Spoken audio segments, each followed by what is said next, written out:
Okay, so I've grown this in my windowsill in my kitchen for the past month or so. I got this from my tree that's in my front yard.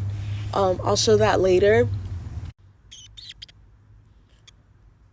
When I put this plant in the bigger jar, you see the algae that's growing in there? I want the fish to eat the algae. So this has been growing in my kitchen for like the past month or so, maybe 2 months.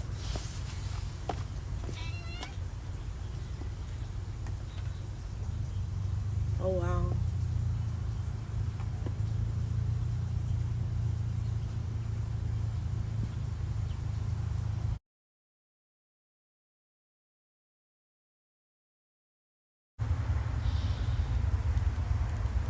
It's a little bit crowded right here, but this will grow.